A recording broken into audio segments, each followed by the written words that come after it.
Time. All right, we will call to order the April 14th, 2025 Board of Education regular meeting. Thank you all for attending our regular meeting of the board. I would like to remind you that the school board meetings in Nebraska are meetings held in public, not public meetings. During the public comment section, the public may address the board on agenda items and other miscellaneous topics. Our mission statement at North Platte Public Schools is North Platte Public Schools is a destination school district and community that embraces innovative opportunities and distinguished programs to create highly competitive advantages for all students, instilling the canteen spirit in an evolving world.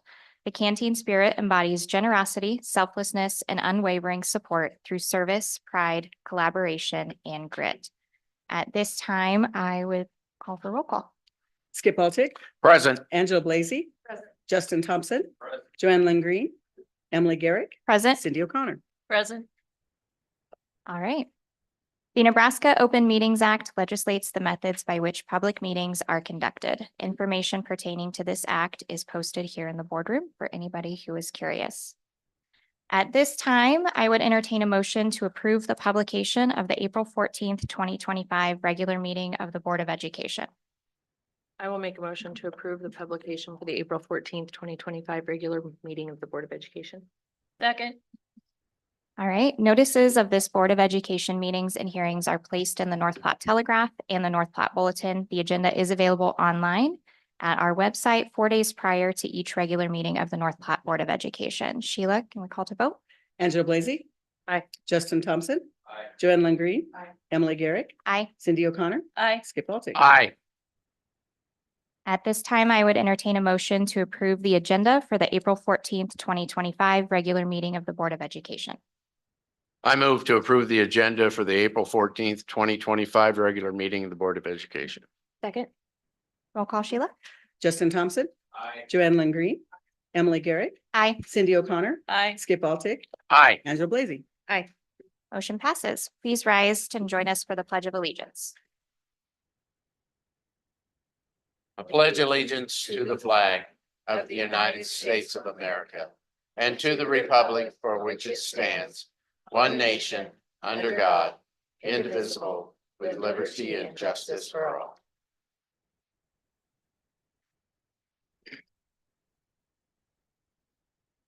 All right, we will start off this evening with a special presentation. So Mr. Spatansky, will you please join us? So tonight we have two awesome students to recognize from North Platte High School's Bulldogs of the Month. One that is recognized from last month, and then there's one that's recognized this month. We have one that's absent due to a soccer game this evening, but I'll start off tonight with Phineas Wizork, and then we'll finish up with Mr. Keegan Hartman.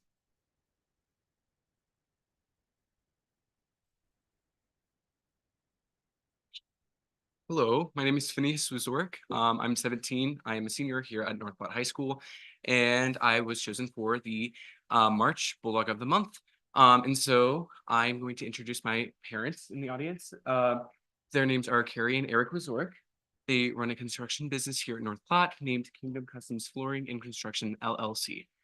And so my activities that I've done throughout high school. I'm a huge theater kid. I love speech, and I've done all of the plays at the high school since my freshman year. And then I also was in band and choir throughout the duration of high school. And then my favorite high school memory would probably be the closing night of my senior musical, which was Into the Woods, which we performed last month. And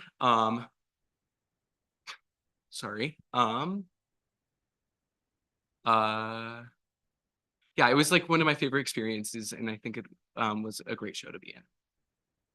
What are your plans after high school? That's what I'm trying to remember. Okay. So my plans after high school, I am going to UNK under the Carnegie Bound Scholarship, and I'm getting a degree in music education, and I hope to become an actor and eventually a choir teacher. We have an opening.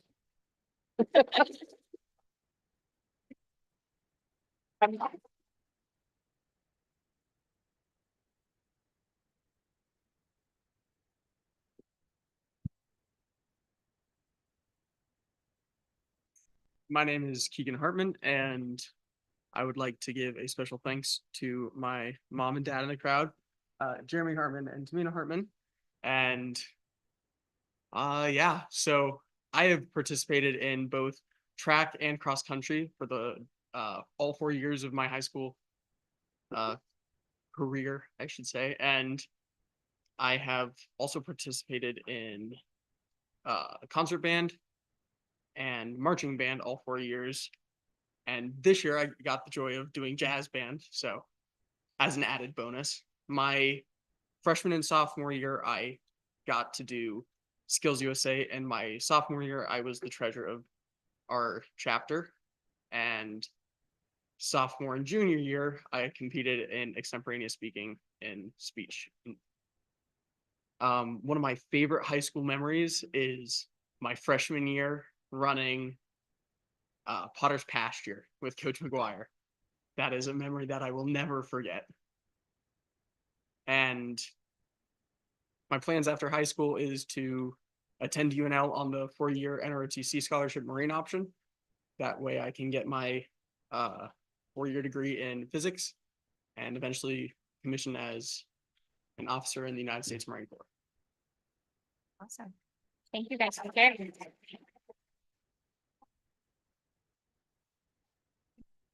We will have you come forward and take a picture and receive your awards.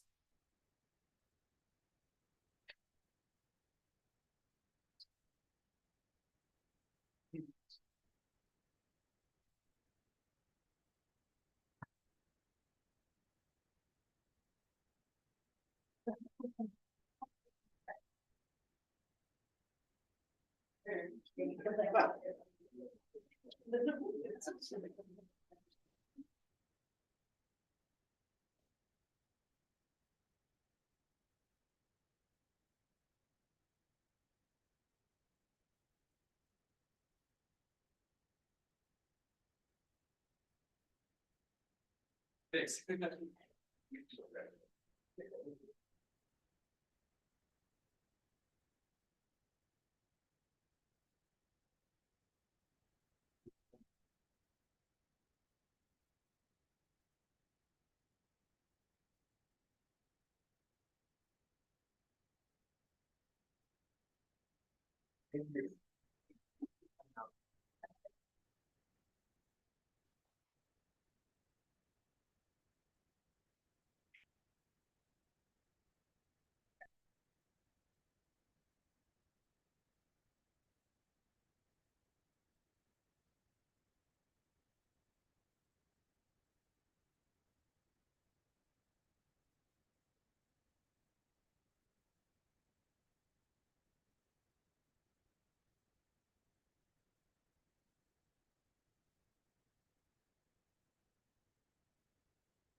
All right, at this time, we will have our student spotlight for the evening. So we're going to welcome up Mrs. Volley and Mrs. Black from Madison Middle School, as well as a group of students, correct? All right, you guys can go ahead and come on up. They're going to be sharing with us about their lunch bunch, makerspace, and enrichment lab tonight.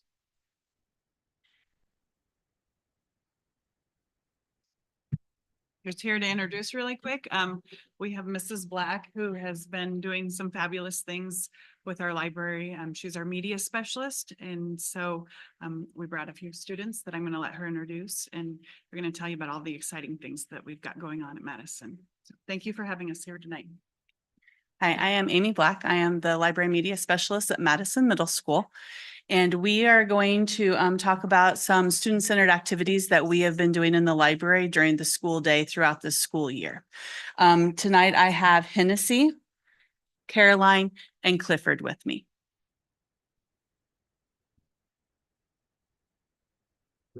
So, Lunch Bunch is all about activities and other fun stuff that you can go during lunchtime. So the way you sign up through Google Classroom, and every week you can go during your lunchtime to the library where you can experience fun activities such as Legos, like book clubs, puzzles, paper crafts, and other stuff. It's just a fun time to do something during lunch.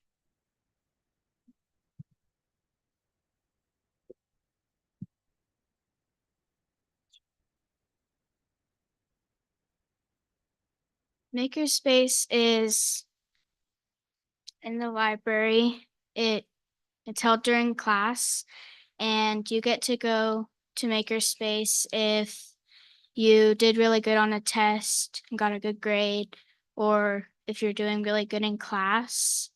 You can, there's shelves with board games, card games. You can make bracelets. You can do dominoes. There's new technology, I think like every month. And the ones that we've had so far are the Wii, iPads, robots, and coding.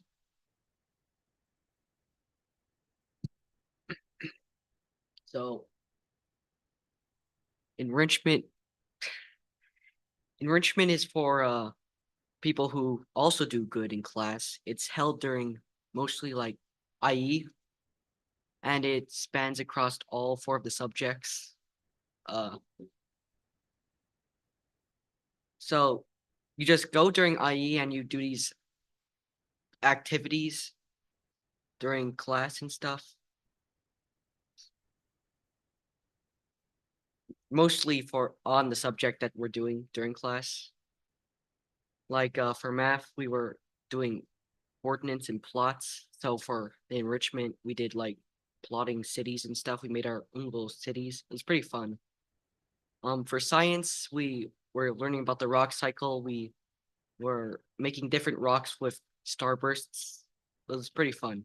We got to eat the starbursts after too. That was my favorite one. They were tasty.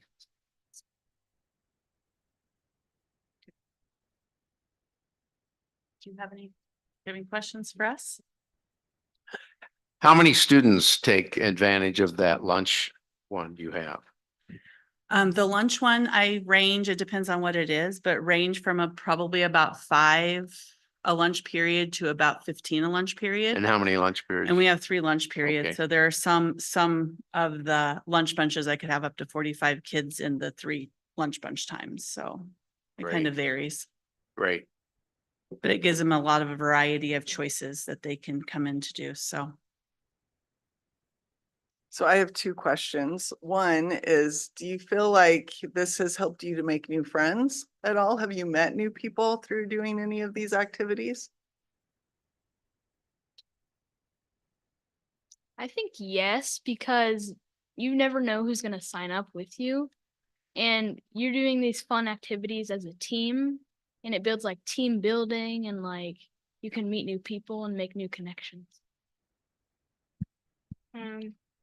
Yes, because you also get to be paired up with people in your class that you might not have talked to. So when you do partner work, you might partner up with a different person. Yes, because it's really helped me bond with new people.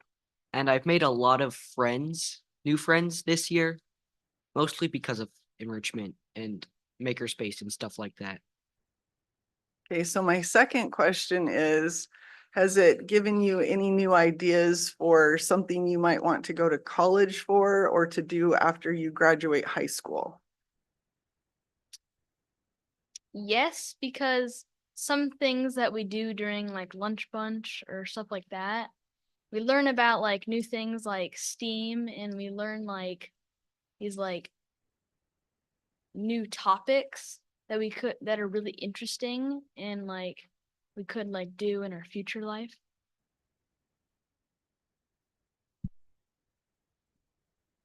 Yes, because especially for math, it helped me look at something a different way. Then, yeah, made me to do it. Lots of the enrichments have really opened up my eyes to like the different subjects. Mostly science and math. It's really got me more interested in it. Like I was interested before, but it's like way more now.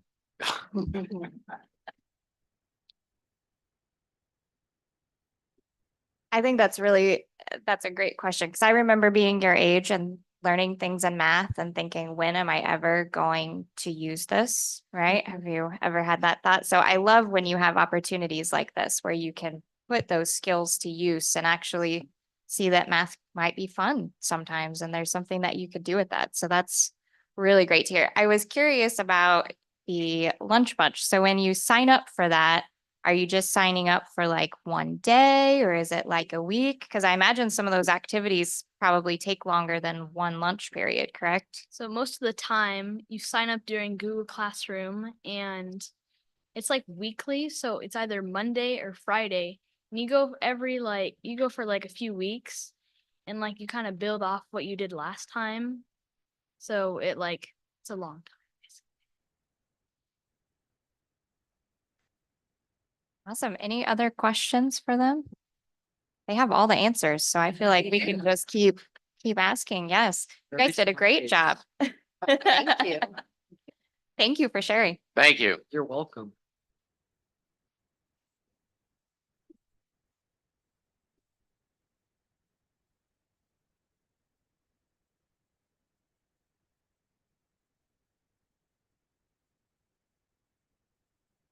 All right, we will have Terry Burchell come up.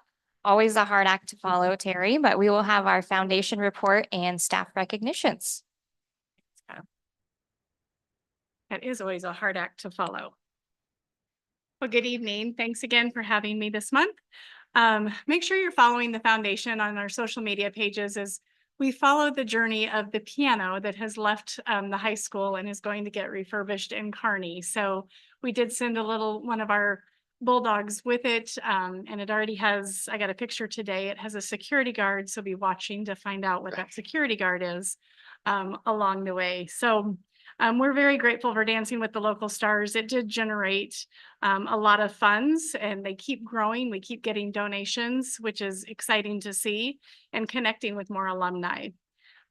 Because of this opportunity, the Take 3 concert that is this Thursday night at the PAC is to benefit that piano. We will be moving those funds to the high school fine arts program. You never know how much a quote will go. It is only a quote for the piano. So we will have some funds in case that quote is more, or if we want to refurbish the piano bench that I hear catches the Miss Nebraska girls' dresses. So we might want to fix that. And also build a crate for the piano to be stored in with the proper humidity level. So we're excited about all of those things. And I know Leah and crew have a list that we can fund as long as those funds are still there. So we're excited about that.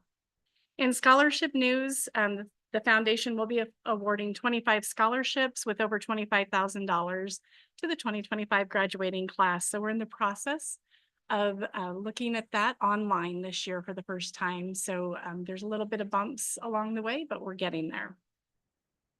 Summer Fun sign up for parents is taking place next Monday, the 21st.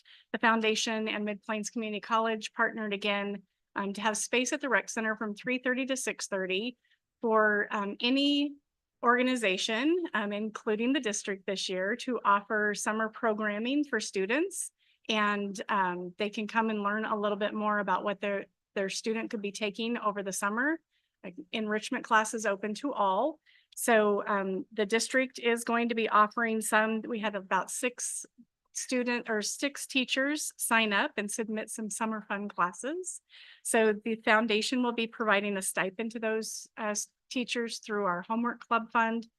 And then we will have a small charge for those classes along the way too. So we're excited to see how that goes and if we can expand it next year.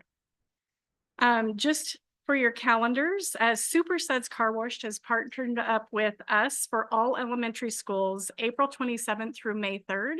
Again, be watching on social and your emails.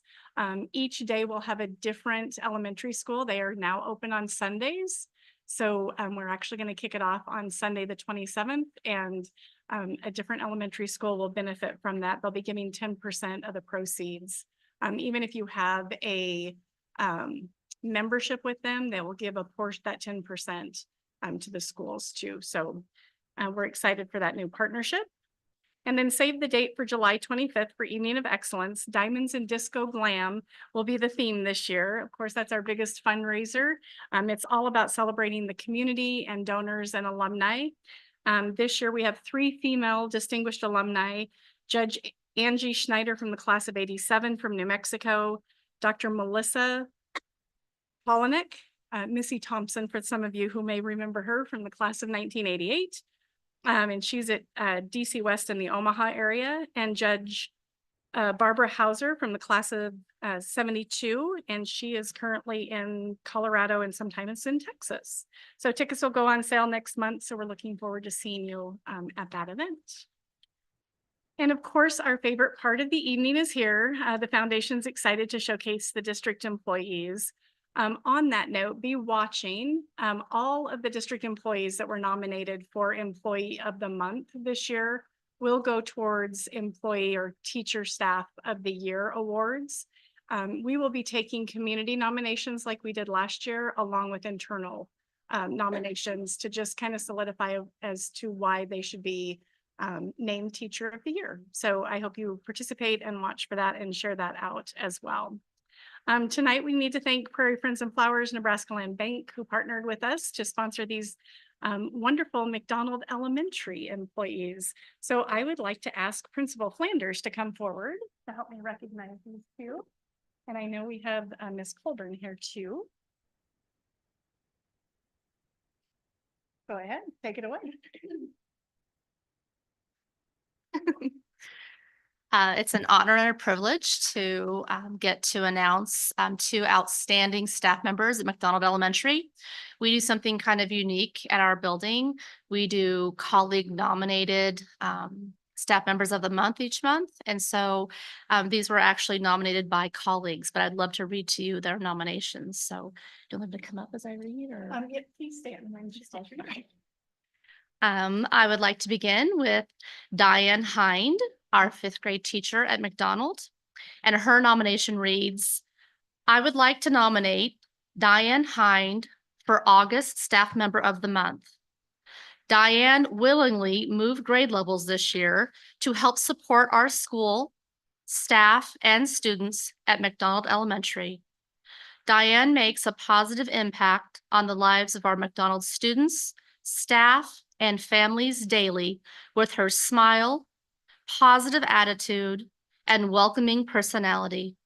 Her commitment to building a nurturing environment that supports learning is seen in the classroom while interacting in a positive way with her students. Diane, keep being kind, keep being bright, and being you. McDonald Elementary is lucky to have you.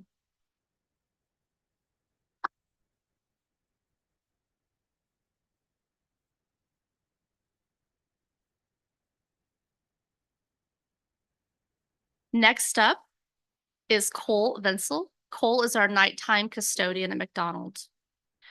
His nomination reads, I am nominating Cole Venzel.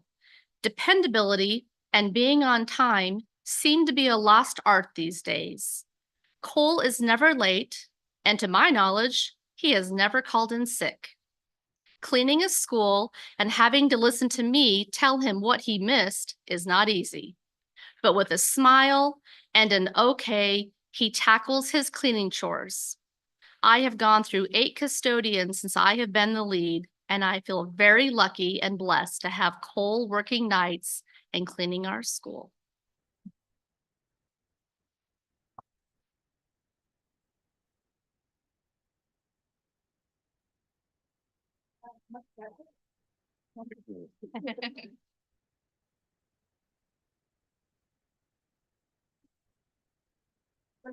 Right in the middle. Front and center.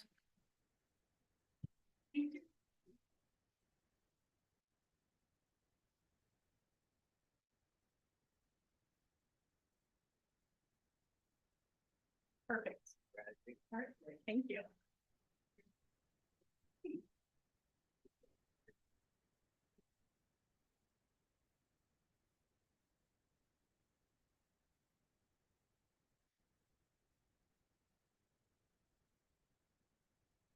I got him for my birthday.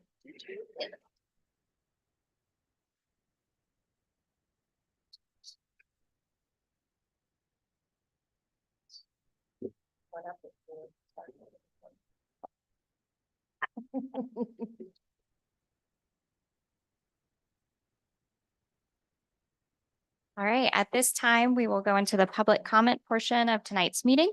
Public questions and comments may take place at this time in the agenda. Individuals who want to address the board must complete a guidelines for public comments form with the date, topic addressing, name, address, and the name of any organization you represent, and give it to the board clerk prior to the meeting. Sheila, do we have any? All right. On to our consent agenda.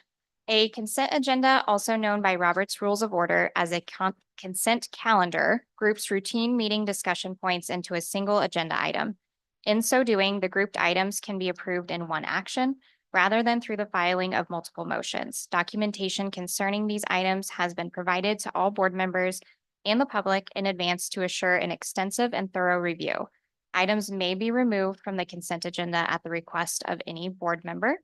I would entertain a motion to approve the consent agenda. I'll make a motion to approve the consent agenda. Second. All right, on tonight's consent agenda, here are the following items. 9.1, approve the minutes of the March 10th, 2025 regular meeting of the Board of Education. 9.2, approve the minutes of the March 27th, 2025 Board of Education Committee of the Whole meeting. 9.3, approve the resignation of Tessa Throckmorton effective on or about May 20th, 2025. 9.4, approve the resignation of Roanne Cantos effective on or about May 20th, 2025. 9.5, approve the resignation of Lacey Cortez effective on or about May 20th, 2025.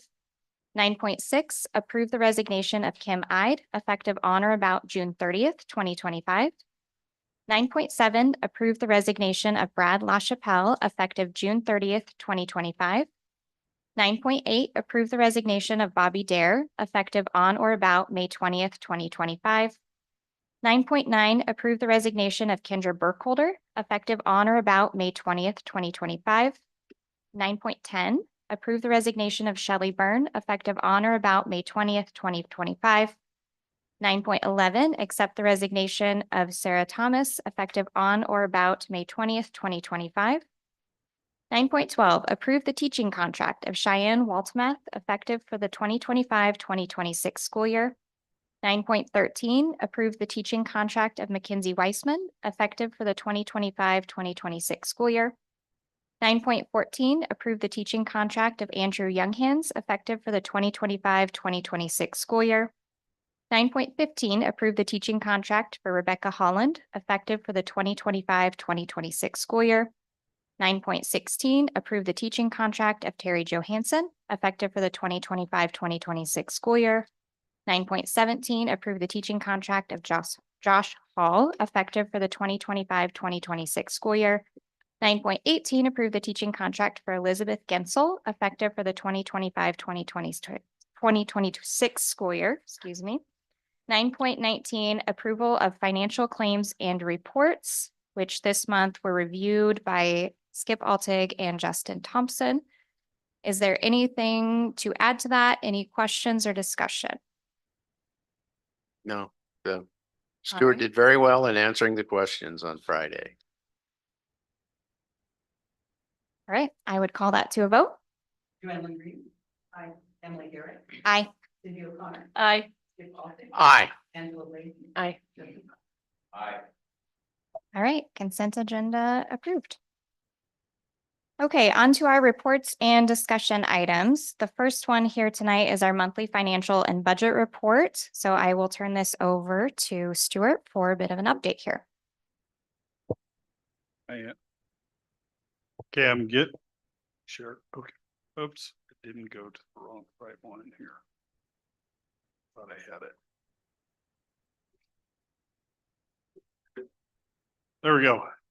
First of all, always on my monthly financial report, I try to introduce some pictures across the district. And of course, we had 4 fabulous retirees here in the last month. So, had to put that on there just for acknowledgement. But first of all, I'm not going to go over the enrollment because right now we're seeing a flattening of our student enrollment from month to month. So you can take a quick look at that on the monthly financial reports. But Right now, as we look at our current budget usage, it should be at 58.3%. So if we go down to page 6, I always like to do this. This reflects our balance sheet for all the funds that we oversee. The one that I want to point out to is the general fund. And yes, I know it shows 2.3 in the red, but I'm going to take you through where it is and where we have been with the district in our general fund. So if we take a look at page 7, which is our asset allocation or our comparison of where we've been over the last 5 years for our assets. First of all, you can see we're less in the red, and we know that we're always in the red because we're using our reserves in January, February, and March, and then April, we start getting our property taxes coming in. But as you notice, we are actually moving back into the positive territory with our total overall assets. Second of all, if you look at our general fund expenditure for just bills, we are the lowest we've been in the last 5 years. So a couple of things really positive. Now, we do know that we have increased payroll costs, which stems from salary increases, and the big one, which is our health insurance. So then if we go to page 9, this is the big one that we're going to look at. Look at this nice little swing up. Oops, sorry. Nice little swing upwards in March. And I'm going to take you through what was the reason behind that. But positive sign, obviously we're still using our reserves, but the reason behind that was as we talked in the committee of the whole in February, we're very much concerned about where our property taxes were coming in Lincoln County over this last year, and come to find out, and other superintendents or other districts were very much concerned about where property tax were in their school district. And in March, we received $3.8 million in state support from the state for property taxes. So as you can see on this graph here on page 10, the overall state support came in dramatically more, which is very nice to see. And so now we're all of a sudden seeing that support from the state coming into school districts to offset property tax relief. And then finally, just one last thing. This is my schedule that I put together, just sort of helps me look at where our revenue is or our receipts and our disbursements. But just to remind the board, as we go into budget season, we're at $66.1 million of overall budgets for all the funds that we oversee. Obviously, our big one is the general fund, which is at 52.8 million. So as you put into perspective where we're going to be with our budget for 25, 26, we're going to start with this number and then move forward. So any questions about our financials? Always, if you can't fall asleep at night, you can open up the monthly financial report and read it. Thank you. Stuart, I did have one question, and I think as a board, we know this answer, but I had somebody ask me the question, and I realized I'm not sure that we ever followed up in a meeting. But we had talked a couple months ago about early graduation numbers. And I think somebody had asked if we knew what that final count number was, and then the board, I believe, received an update. And is it 52? Was that our early graduation? I believe. Yeah. Yep. I'll be presenting that to the community. Okay. Perfect. Okay, well then we will look forward to more information about that. I had a question about that and I remembered we had talked about it. And so in our enrollment, I just wanted to confirm. But we will look forward to more of an update from you, Mr. Spadansky. Thank you. Does anybody else have any questions or anything for Stuart? No. Thank you. We like getting good news. So that was, I appreciate that. Thanks. All right, for our legislative updates, Skip, let's start with you. What do you have for us tonight? Well, first of all, I think the note came out from NASB that on next Wednesday, April 23rd at noon, there is going to be a virtual federal advocacy meeting. It'll be a gentleman from Washington, DC. And they set it for noon for people on lunch hours and so forth. Hopefully it will, he will update the changes that they have seen in Washington, DC as far as education goes. Plus, he will go into pretty good detail. Plus, there will be some time for questions and answers at that time. So if possible, if you could put that on your calendar to be able to go in, and I'm certain they'll have another reminder that comes out about it. Secondly, as you know, bills are being debated all days now, except when the committees go out and convene out in the hallway. They're still listening, maybe. So far, not much on education has come up. Not certain when some of those will happen. However, the chairman of the Education Committee, Senator Merman, is really pushing for numerous bills, mainly his. It's true that they could create another Christmas tree bill. We talked about that this morning. The priority bill will be LB 653, which is the option students. The main idea of that, it's the option students that in his mind, too many people deny the IEP students to option in. But they did get an amendment in there for some of the schools like Elkhorn, who do not allow any option. That wasn't covered to start with. But so there are some schools looking at that right now that would say that they wouldn't take any option because of that. Because they have a choice to accept or not. And that will be the priority bill, but they could send several others to this one. Exactly which ones are uncertain at this time. However, Governor Pillen has said he will not sign a Christmas tree bill. But as the NASB said today, you can say a lot of things, but what you do in the end, specifically if there's something in here there he really likes, he might sign it. And as you know, with the Christmas tree bills we had 2 years ago, they're still cleaning those up with other bills. LB 645 is the funding of the teacher retirement, which has gone through several amendments. They are looking at, it's set on percentages because it's very strong financially, of how much the teachers put in will go down. How much schools put in, which was not in there, will go down some. And what the state wants to do is not put anything into it, but we will see, specifically with the way the stock market is reacting right now. We'll have to see how that goes, but they have equalized that out between the school districts and the teachers. And then if it drops below a certain percentage, it goes up for everybody. But they want to keep the retirement bill healthy. Nebraska is one of the strongest ones in the nation, by the way. Keep an eye on the budget. They have to present the budget by day 70. And once that occurs, all that they're going to talk about is where money goes and where's it coming from, because they are running a deficit. And this will be this is a biennium, so it's a 2-year budget. And they have been diligently working on it. And of course, this senator asked for this senator asked for this, and so forth. One of the things we really need to pay attention on is if the ACT testing money is taken out of the budget. And what I mean by state statute, we have to give the ACT to every junior.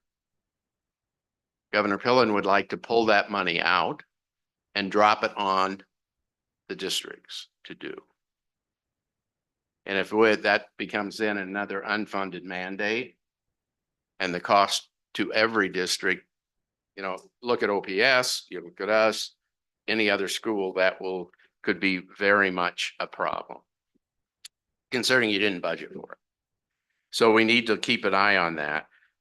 Just have to pay attention to when some of the other bills will come up. They're going to run out of time, especially when the budget comes out. They will run out because there are 90 days, and we will have to see how it goes. We're 2/3 of the way through. So that wasn't the greatest news, but it's That's what we talked about. We're meeting every other week now because there's no hearings in the committees. Any questions? Do you happen to know, and that maybe they sent this out, but I don't remember seeing this. Do you know the call on the 23rd, if that'll be recorded and available after for those? Generally, Have you seen they record Okay. all of them. I saw that they uploaded Yeah. the one Yeah. from last week. or something. I'm certain it will be, just like our committee ones are recorded because at times some of the members can't be there. And we can go back if we missed the meeting and see what they talked about. But yeah, I'm certain it will be. Okay. Sounds good. I know we have people on our board that lunchtime is probably a crazy time if you have little ones at your house. So Yes. nice to be able to go back and catch up. Do you have anything, Stuart, to add for a legislative update Oh, tonight? just one thing, April 25th Forecasting Board is convening, and then that'll give direction to the committee as they go into budget talk. So just to remind, multiple days coming up on what certain things happen. All right. Anybody have any questions or anything else? I would just mention, this is the time of year, obviously, that GNSA is always real active. So, we all always participate in that. Mr. Simpson will be headed to Lincoln for Wednesday GNSA meeting representing our district. And then there is a senator luncheon. I think it's a luncheon, correct? And so Mr. Simpson did reach out to Senator Jacobson to invite him. So hopefully they'll be able to connect and communicate. So. Emily, I have, this isn't necessarily with the legislature, and I was trying to get it to pull up on my phone, but Elizabeth Techmeyer sent out, the State Board of Education is doing some listening sessions, I believe, and there's one coming up in McCook. So I'll try to get that shared with Sheila, and maybe she can share it out the board for anyone who may be able to attend. Awesome. Thank you. All right. Into our 2000 series policy discussion. So there is an attachment there. All of these policies were discussed at our committee of the whole meeting. And I believe all of the board has had ample time to review these. There were a few minor changes that came in after our discussion at the committee of the whole. And so I just want to make note to make sure that everyone is aware of those changes. And Dr. Rhodes, if I missed something, feel free to jump in and add something here. So the first ones that there were some minor changes to policies 2002 and 2003, we just noticed we weren't consistent in our formatting. So there's no change necessarily at this point in the discussion about verbiage or anything there, but just renumbering things to where we're consistent and using standard numbers, Roman numerals, letters, all of those things. And then that way those policies will match the subsequent policies there in 2002A, 2005, 2006. We removed a page break in 2006 that just made that policy a little bit confusing to read. And then let me see, there were a couple more formatting ones. In policies 2003 and 2005, we noticed that we were not being consistent in the way that we represent abbreviations and organization names. And so moving forward, we're going to be consistent with listing the name of an organization and then in parentheses, the acronym. That way, anybody reading that policy knows what organization we're being referred to. Sometimes I think we take for granted when we say NASB that everybody knows what we're talking about, and they may not. And then, are those the only ones that are formatting? Did I catch them all there? Okay, excellent. So those would be the formatting changes. Some of the more notable changes in here, we will discuss policy 2007 and 2010 separately. But we did make a couple of minor changes again in 2002, just to review. There was a pretty significant formatting change there that just kind of cleaned that policy up in the event of a tiebreaker, how we handle those things. And it's kind of now broken down into 1, 2, and 3 steps there. And then another one. Got lots of notes here, sorry.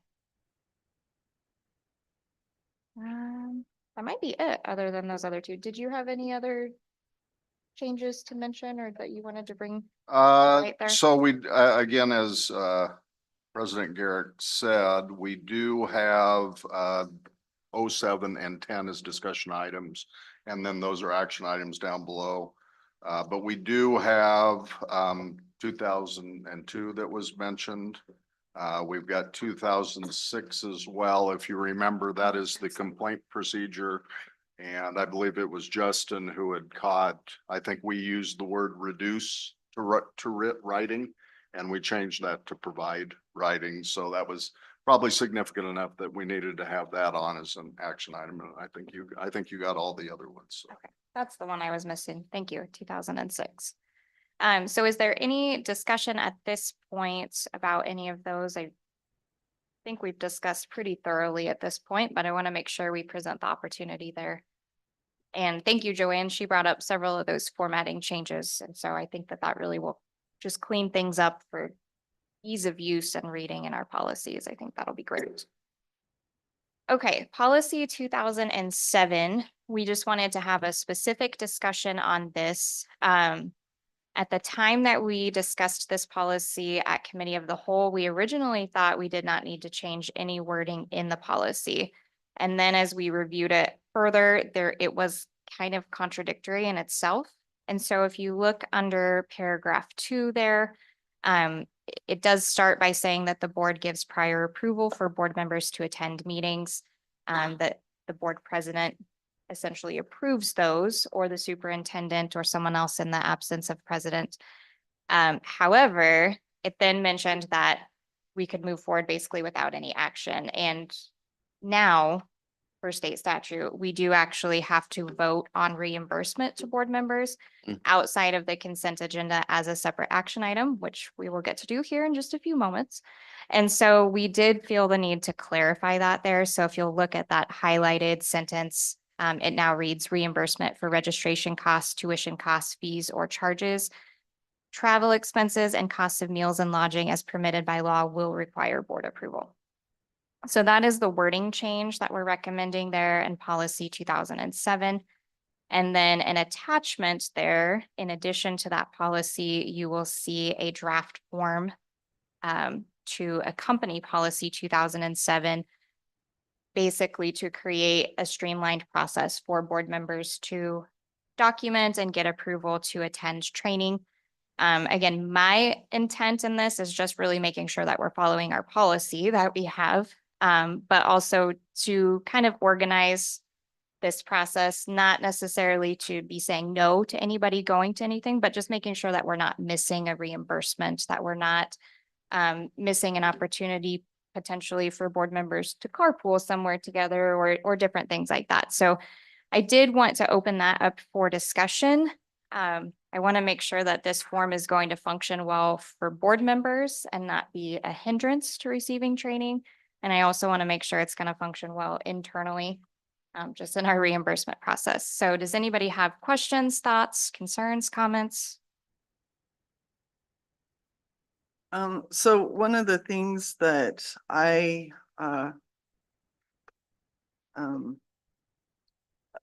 guess I have a question about is if, I mean, obviously the president would not necessarily approve their own going to training. That's something maybe the superintendent could sign off on, but I do like this form, maybe for Sheila's benefit. And so it's something, I guess, is that something that if you or any other board president, you see an expectation that they would fill out a form like this as well? Yeah, I would absolutely say the expectation is for all board members to fill out this form. And I do think that we have some self-governing in place as a board. If at any point, if I as board president am going to all kinds of things, one, I would hope that somebody would bring that up when we're voting on reimbursements and those kinds of things and ask questions. And two, we have staff in place that are in charge. I hope Sheila would be like, Emily, what are we doing here? It just ask some questions along the way. But I also feel pretty confident in that because the board president is a nominated and voted upon role within our board. I think that if there were ever to be somebody who were abusing that, the beauty of that is you don't have to nominate them and vote for them to be president the following year. So I think that there are several places where we have some checks and balances in place, but I am absolutely, if somebody has a better idea about how we handle that, I'm certainly not opposed to discussing that process. I guess my only question looking at this is like when let's say that ESU one that we went to that was here at the high school. I have no idea what registration cost for that was or anything. So is this something that's going to be filled out for every single, am I going to know that information then? We talked about that a little bit about potentially, if we request this form to register for something, that some of those things might be pre-populated in there. Okay. So my thought would be, typically our process has been to reach out to Sheila and say, hey, I'd like to register for this, which is Right. not very organized. But if we request the form and she knows that's what we're registering for, she generally has all that information in her process anyways. So I would say, yeah, we might require a little bit of help filling that in, but I like having that because we kind of had a discussion about there might be trainings outside of just our ESU workshops or NASB or things that we normally think of that a board member brings forth and says, hey, this conference is happening.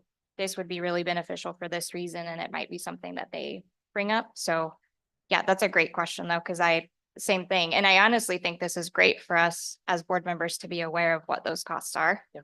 Because sometimes we email over and it's like, Typically, there's a sign up form from like ESU, I can just scan you all a copy and then you know what it is. perfect. And Sheila also has access to mileage charts, so she's able to fill, because we get mileage from North Platte to the destination, but we don't get mileage during the time that we're there, traveling around within the city and obviously, we're not going to be requesting mileage if it's just here in town, so there's things like that. And just kind of on that same note, one of the things that I wanted to mention, just because I've been on the board, I guess longer than all of the board members currently, is that we used to have some better procedures and processes as far as, and it was just kind of an unspoken rule that we would try to travel together to conferences as much as possible. And I think a lot of just after COVID, I think is really when I noticed the slide where we started traveling more separately. Skip, with some of his responsibilities with the school board association, he would travel separately because he has meetings that are separate from the ones that we would be able to attend. And he also gets reimbursed for some of his expenses through the school board association. And so we've had periods of time where we've been able to use school vehicles or rented vehicles, which is also all less expensive than us traveling in our own vehicles. And so I think this will help us be able to have better conversations about those types of things as well. Or if there's two board members that are traveling, maybe one gets reimbursed one time and the other time another one, just so that we're saving some of those expenses by utilizing other modes of transportation. So is this all then on a reimbursement? The reimbursement would be the same as what is currently reimbursable. So my thought with this, and Dr. Rhodes, if your thought is something different, feel free to jump in and correct me here. But my thought would be that those registration fees are still handled through the district, not a reimbursement. Oh, okay. This is just a way to account for the cost. Mainly it would be mileage. Yeah. Yep. Mileage, or if there was a circumstance where instead of a per diem meal, there was a receipt reimbursement for something, something like That makes that. But sense, yeah. primarily mileage, I think, would be the main thing we'd see here. I think the form would probably be very simple, but specific to each thing. Yes. Yeah. Well, and I think it'll be good because, you know, I don't need to go to the new board member training every single year. Yeah, it just makes you So put thought it's- into. Yeah. Sure. Accountability. Absolutely. Anybody else have any questions, suggested changes? All right, Looks good. excellent. Okay, policy 2010. So this one, if you remember, we did discuss this one at committee of the whole. I just wanted to make sure that we brought it back up for discussion if there were any questions, comments, anything here. So this is kind of a combination of what our policy used to be when we had the Perry Law Firm policies in conjunction with the newer policy. So our policy before did stipulate that the superintendent and board president, basically in consultation with each other, would create the agenda and the board packet.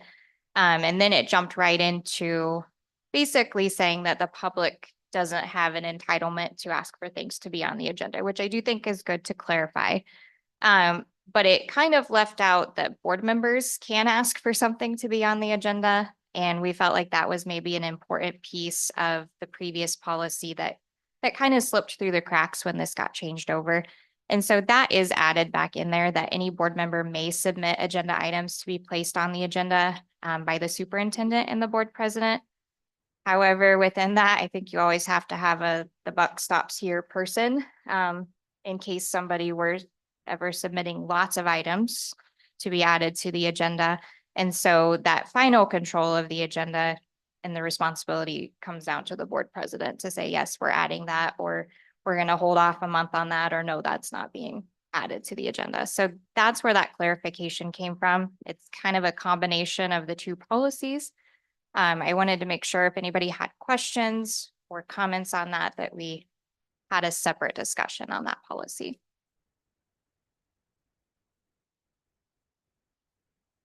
I think it's great that we have the policy. I've been bit by this policy before in the past, so I wish there was, I don't know, something to the board president and superintendent, and not you guys. I mean, you guys, but not you guys.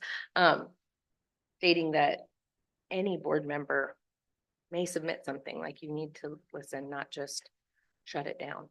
And I don't think you guys have done that, but that has happened in the past. Sure.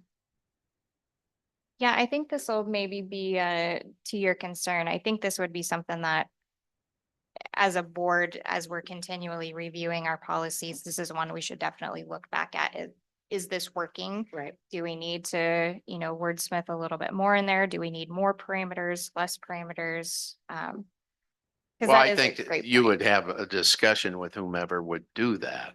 I mean, you would, example, if I sent you something and you just said no, I wouldn't expect that, but I mean, you would talk to whoever sent it in and want reasoning and rationale behind why I would want that added to the agenda. Because if you want something, you should have a reasoning behind it. But if I came up every month and kept adding, I understand that. And I wanted to add something every month, I can understand where you would see it. That's just getting a little carried away. Right. But yeah, it wouldn't be just because Skip turned it in, no. But Right. there would be discussion that would occur. Yeah, absolutely. And maybe notification if it's not going to be placed Oh, on the I would- agenda. yeah. Mhm. Instead of finding out at the meeting, it was never, or when it was published. Yeah, I think that's definitely good practice. Yeah. For sure. Because there may be reasons, for instance, sometimes I ask questions and then somebody's like, well, that'll be on next month's agenda. I'm Right. like, okay, great. That works great. Yes, that's perfect. So sometimes there's very benign reasons I think that something wouldn't be added at that time, knowing it's coming up down the road. But I agree, there should definitely be a response from your board president.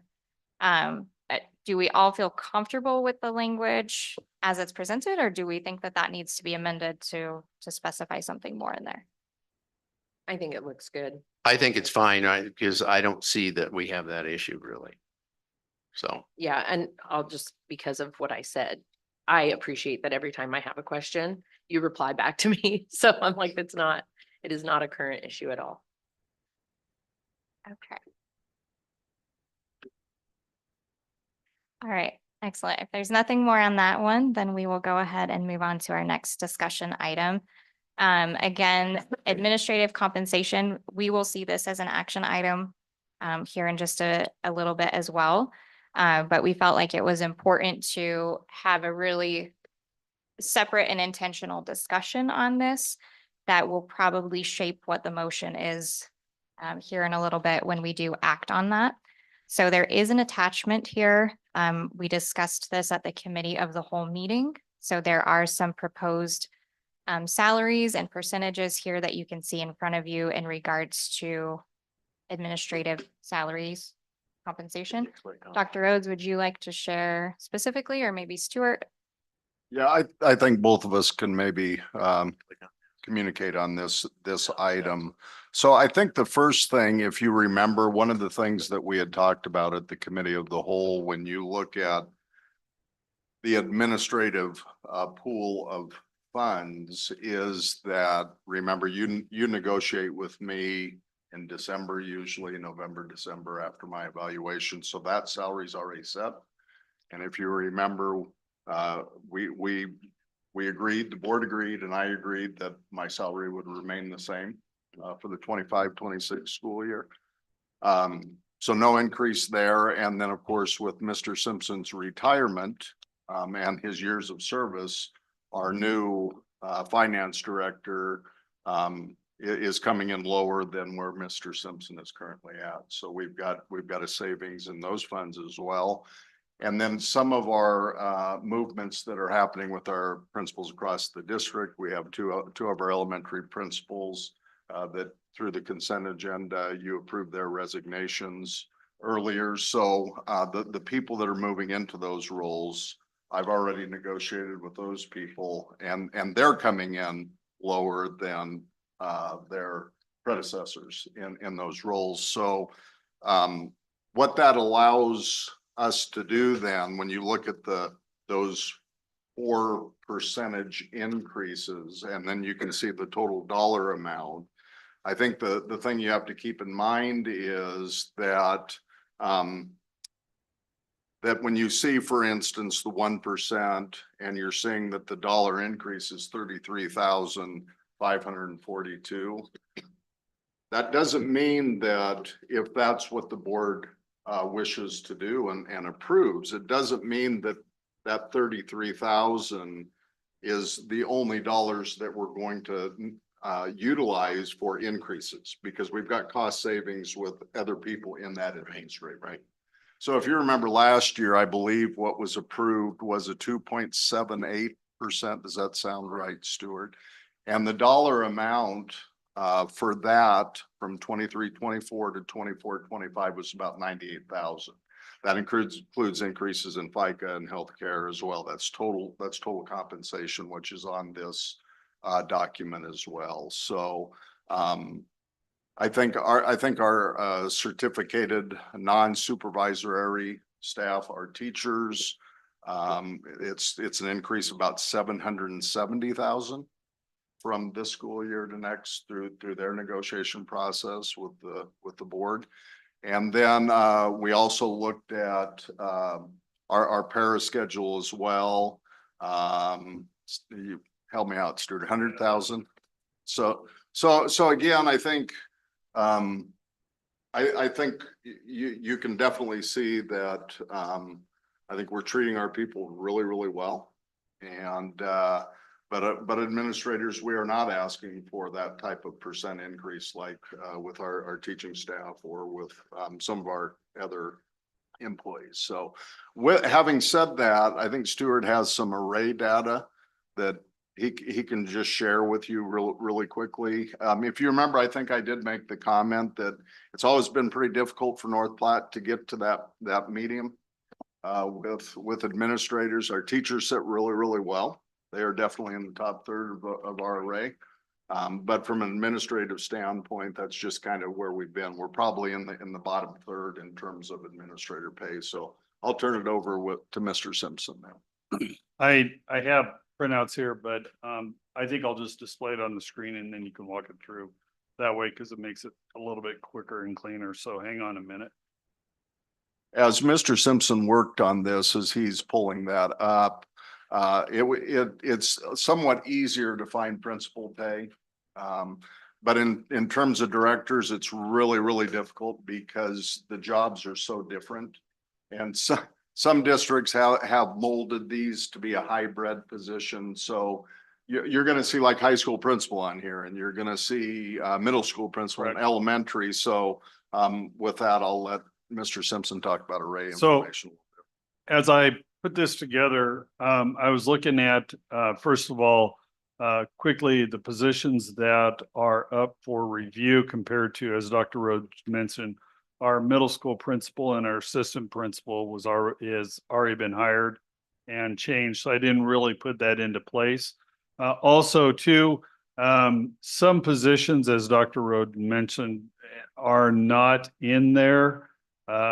Teaching and learning, it's coded differently at the state, and that's the only place I can get it. Right now, the person that usually had done it in the past is moved to a new district. So really, we don't gather that data. So I had to go off of what was submitted by NCSA. So that's why we're seeing what I could grab quickly. First of all, as the high school principal, I looked at obviously our array data, which is Scottsbluff, Lexington, Hastings, Kearney, Columbus, Norfolk, and Fremont. Hopefully you can see this. If you would like me to blow it up, I will get that here. Better? Okay. What I did was what the state does when they submit it is they give me a salary, they give me a fringe, and so then I just plug it into the formula. It calculates a total annual compensation for those positions.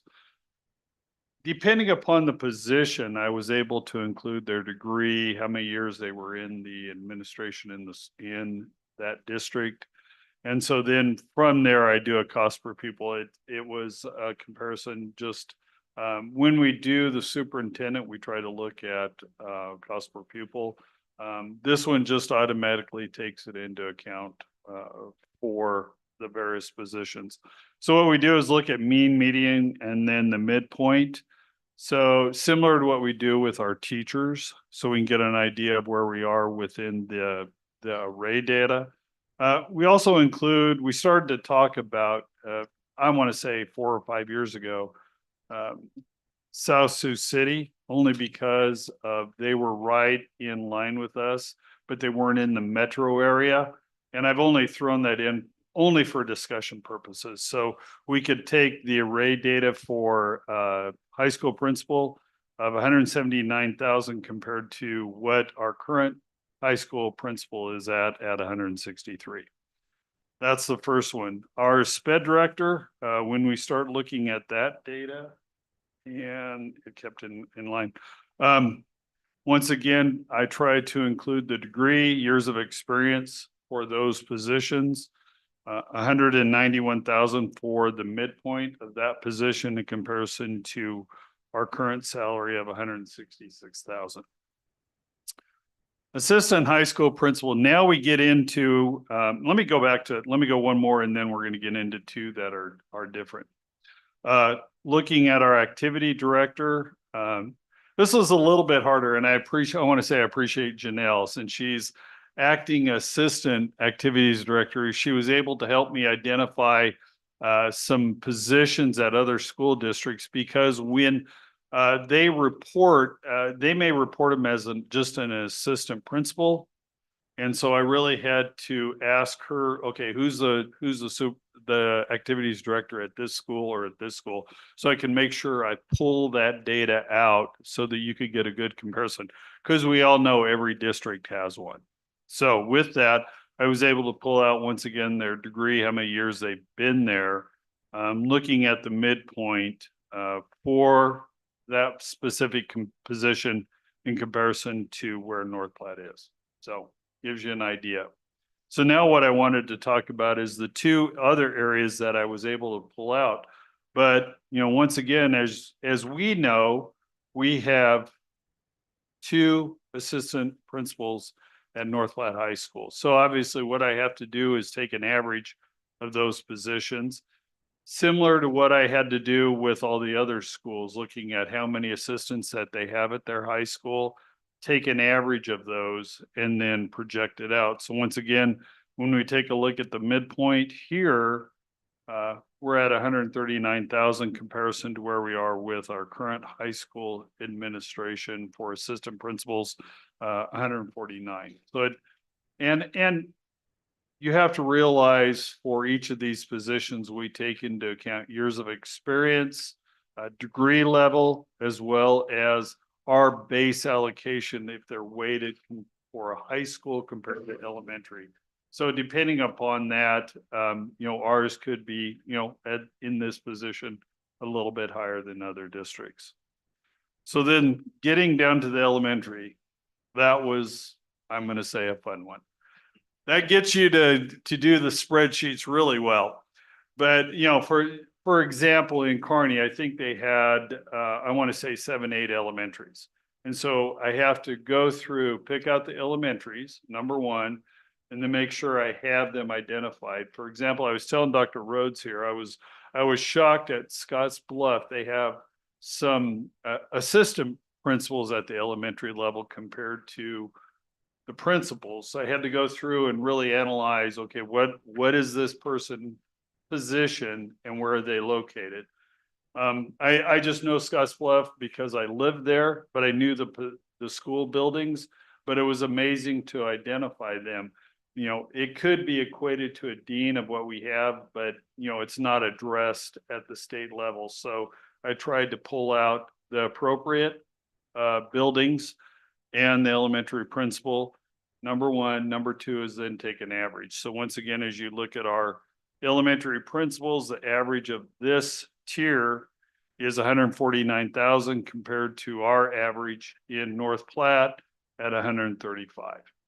So taking into account the averages of what we're doing, and really, across the board, the Columbus was a little bit odd. Usually as you go through all of these specific positions, you'll see a lot bigger fringe. Number one, FICA, retirement.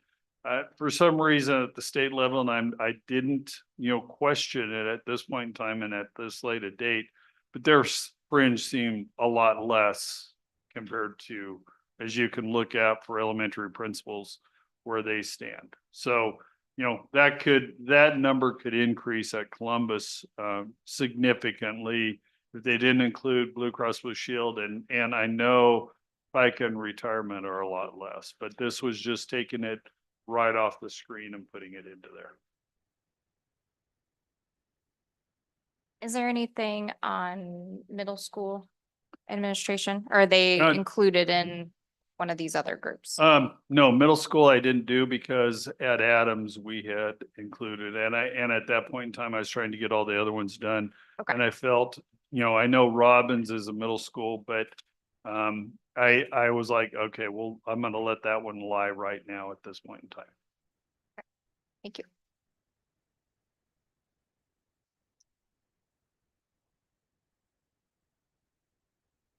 So I guess, I did a little bit of looking, this morning, and, one of the things that I found, I looked at 5 schools: Scotts Bluff, Hastings, Kearney, Garing, and Lexington, and, school districts. And I couldn't find that Scotts Bluff and Hastings had done anything with their administrative salaries yet. Kearney, it looks like they were going to do, they voted on this in March, and theirs was a 3% total comp for the administration. Last year, it was a 3.5 total comp. And they did some things last year with their principals where they added some days to some of their schedules. And so those principals that they had the added days, they actually got an extra 2% on top of that. Garing was getting a 4.6, and it just said on salary only. It didn't say the total comp language. Lexington was a 4.88 total comp, and last year it said they got a 3.25.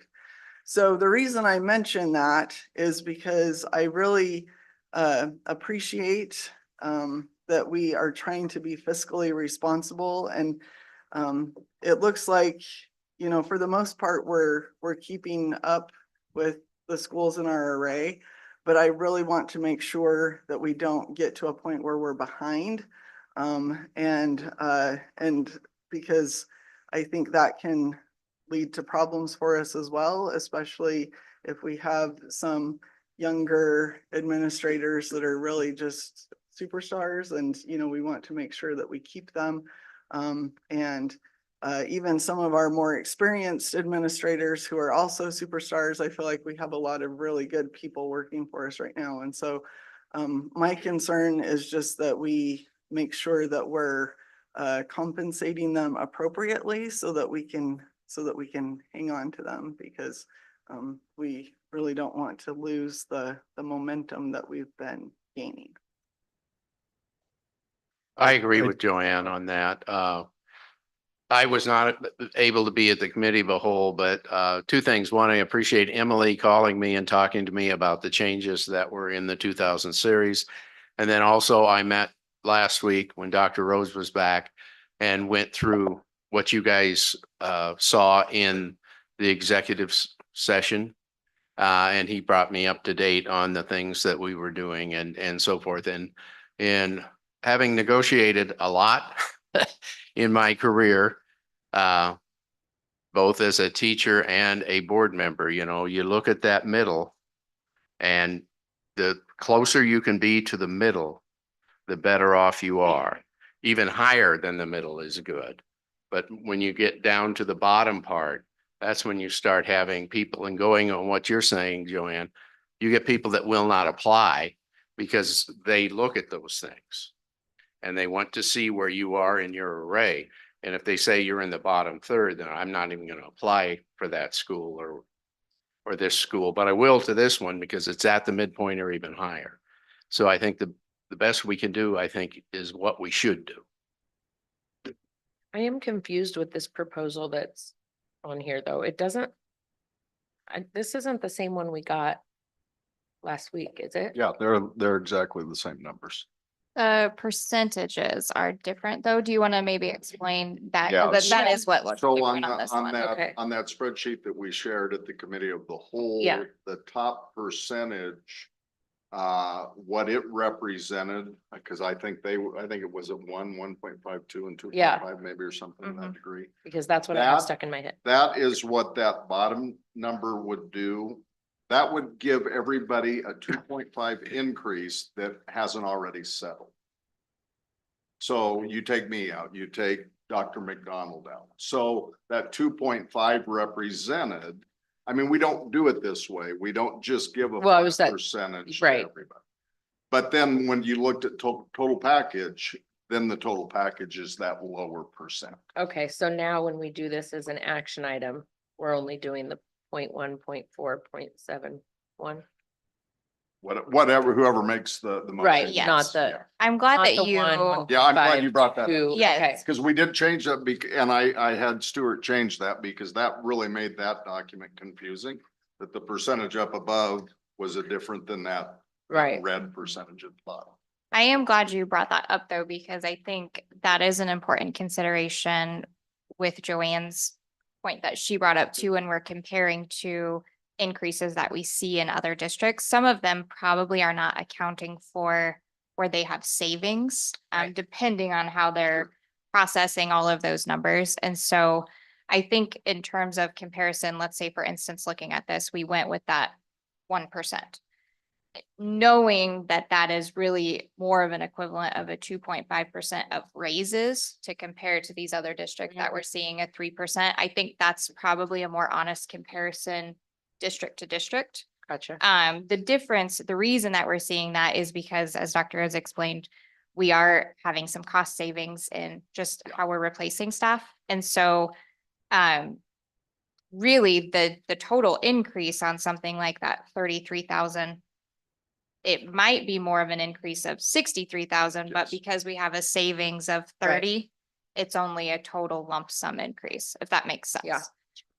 So having both numbers is kind of helpful in the sense of comparing and making sure that we're being fair and competitive and And I think the other thing that's important to keep in mind is what we're doing tonight is we're authorizing the amount of money that Dr. Rhodes would have to compensate administrators, but that doesn't necessarily mean that he would use all of that amount.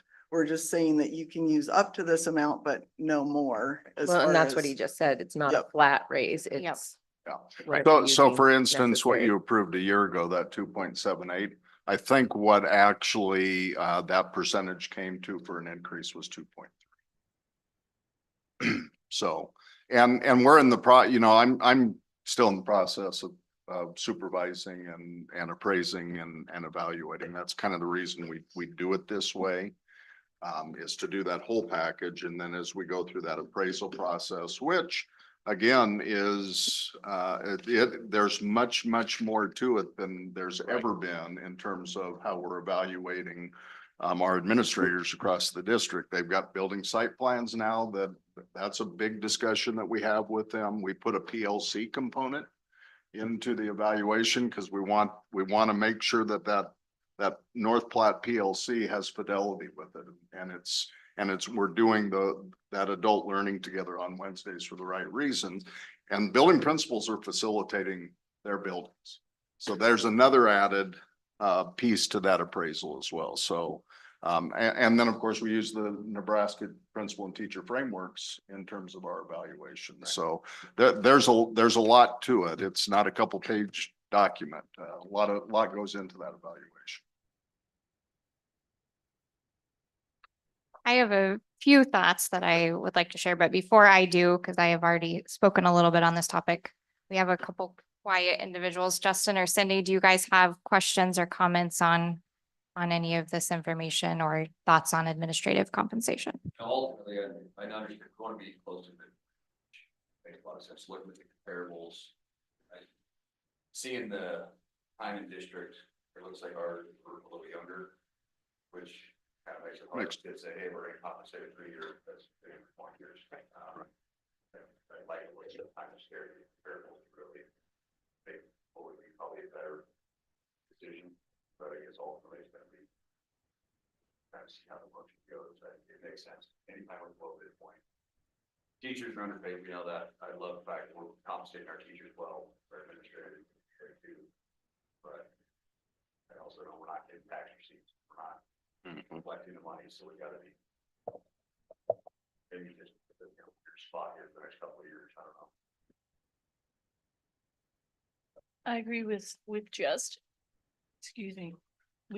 on that. Sorry.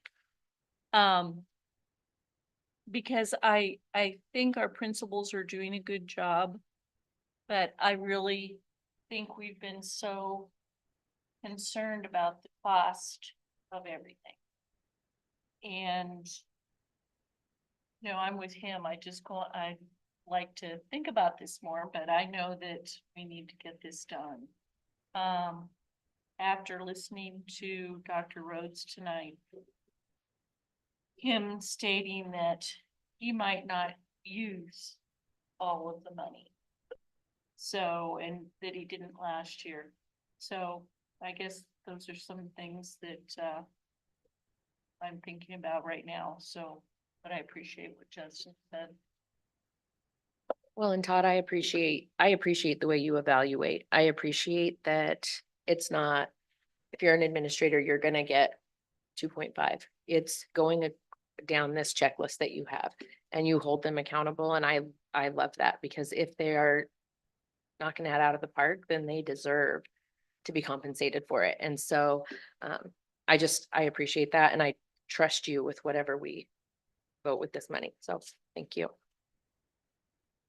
I just wanted to make a statement that I really appreciated having the array data. I think that was honestly probably one of the most helpful displays of information I have seen in a long time. Because it is hard to make decisions when you don't know what it is that you're comparing to. And so I have two thoughts to this. Thought one is, if in years moving forward, I know the cabinet level is a lot more difficult to compare because everybody calls their positions something different and they assign job duties differently. But I do think that maybe for next year, that would be really helpful for us to just kind of have a ballpark. Because it's no secret, I am pretty fiscally conservative. But my rationale behind that is not that I don't want to take care of our people. My rationale has always been that if we're saving and we're more frugal over here, that we can take care of our people better because we're in a better financial position. And if we're spending money, I would much rather see us spending money on keeping great people in our district than on some of these other things that we could maybe could live without, or that maybe don't have a direct impact on student learning. And so I am happy to admit when I am wrong in a situation. And I'll be honest with you, coming in tonight, my initial thought, just because of where we are in budget conversations and some different things, I would have probably been leaning towards one of the bottom percentages here presented. Having seen the array data presented to us, I would now lean towards one of the top ones because I do strongly feel that we have some really great administrators. I want to keep the really great ones, and those that are retiring or leaving our district, I want to recruit more really great administrators. And so I do want to make sure that we are at that midpoint. I want to make sure that our great principals, after seeing this data, aren't going to go apply at Scotts Bluff or something like that because they might make more money there. So I do really want to be cognizant of that, with the caveat of I want us to continue challenging ourselves as a district to be more fiscally conservative in other areas so that we can do that and not be in a bad position financially. So that's my thought on it. I would happily continue discussing this if anybody else has anything to add to that. If you feel like you've said everything you want to say, we can. Well, we'll discuss it again here in a few minutes anyway. Yes, so before we move on to that, I did want to just clarify so everybody knows when we get to that as an action item. In the way that we do things now, we call for a motion first. And so somebody will need to make a motion. You'll see the example motion on our agenda just has a blank spot. So somebody is going to need to take some initiative and fill that in. You will fill that in with up to whatever percent you would like to make that motion with from this. I guess it doesn't have to be from this proposed salaries chart. You could make something else up if you want to. That motion will have to have a second. At that point, we'll open it up for discussion. If anybody through that discussion would like to make an amendment to the original motion on the table, you can. That amendment would take a second. We would take that to vote. And so just because an initial motion is made does not mean that that's final. That's what we're voting on. I very much want that to still be a conversation. And if you feel strongly about something else, feel free to make an amendment or to ask questions or whatever you see fit. Okay. If there is nothing else, we will move on to our action items. So the first one here, I would entertain a motion to approve the mileage reimbursement to board member Angela Blasey. I move to approve the mileage reimbursement to board member Angela Blasey. Second. I think Joanne got that one. Okay, so rationale here, board member Angela Blasey attended a Nebraska Association of School Boards legislative conference in Lincoln in January. This is probably a reimbursement that should have already happened, but because we were not organized in our processes before, we are just getting to it in April. So this is reimbursement for use of her personal vehicle to attend this conference. Any questions or discussion? All right, we'll call it to vote. Aye. Aye. Aye. Abstain. Aye. Aye. All right, motion passes. Our next action item is to request the approval of revisions to policy 2002 as seen above. So I would entertain a motion now to request approval of this policy. I make a motion to request approval of the revisions to policy 2002. Second. Okay, any discussion or questions here? Okay, just making sure nothing new cropped up in the last 10 minutes. Let's go ahead and roll call, Sheila. Cindy O'Connor. Aye. Skip Ballard, Aye. Angela Lacy, Aye. Justin Thompson. Aye. Ben Lindsay. Aye. Emily Grant. Aye. Motion passes. Our next action item, I would entertain a motion to request approval of revisions to policy 2006.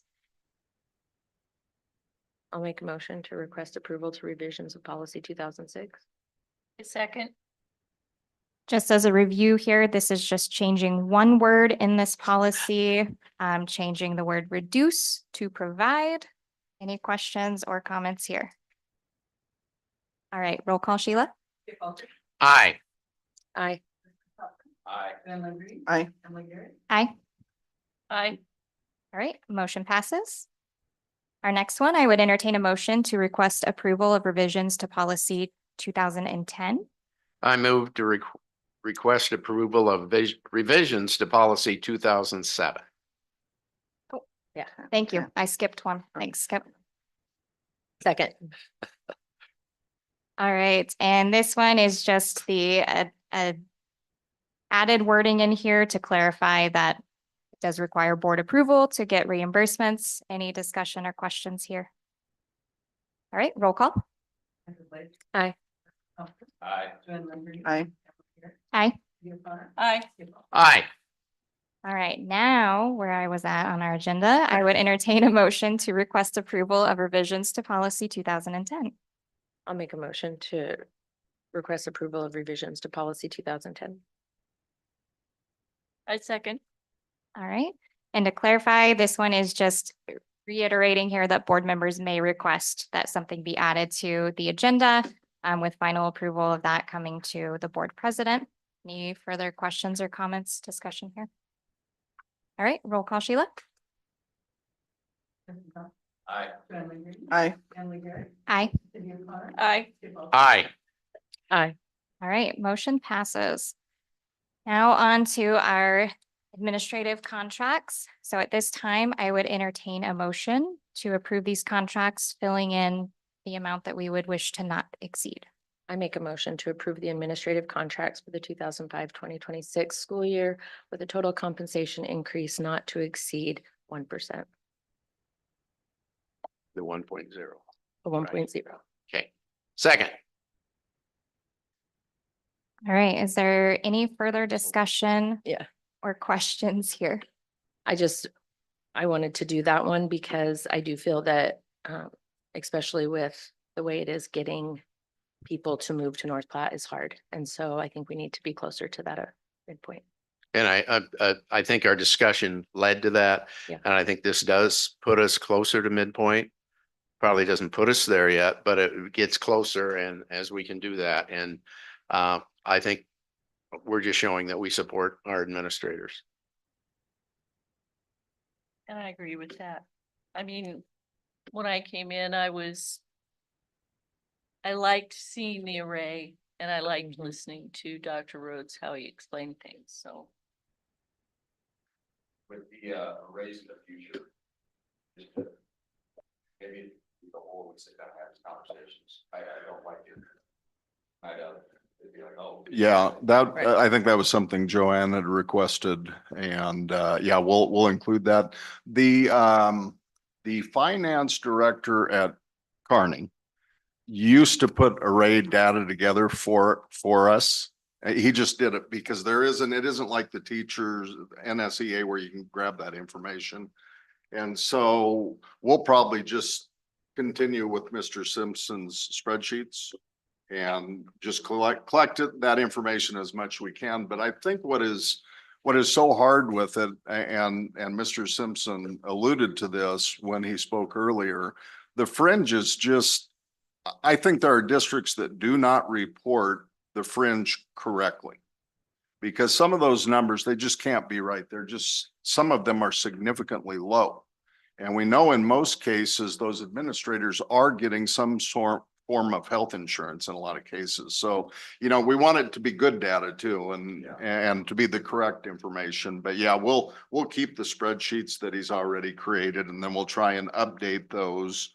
And obviously those will be in front of you during an exec session then, prior. I think I did, Joanne brought up a good point. In the past, when we were doing it with the finance director at Kearney, is I would look especially at elementary principals. Their number of working days were all over the board. You went from 210 to 215 to 220 to actually a 12-month contract. And so I was always taking that data and down to a daily rate, because it really honed in on where we would be total wise for a cost. So I wanted, as Dr. Rhodes was mentioning in regards to, you know, we're trying to hopefully have better data. That's one piece that's always going to be a struggle, especially across the state of Nebraska, until we have the number of working days for those positions. Other ones, they're always sort of within, you know, a 5-day rule one way or another, and it's not as bad as elementary principals. So I wanted to at least put that out there for the future for you. Honestly, that would be great data to have, just to know if we're on track with how many days we're requiring of our elementary principals also. So I think moving forward, the more that we can expand that data and agreed, the longer to have to look at it would definitely be helpful. Yeah, because I mean, I think that this conversation tonight goes to show the importance of using data to make decisions and the importance of just having conversations and Agreed. hearing different perspectives and all of that. Because I can tell you, my mind was changed coming in tonight. So. Any?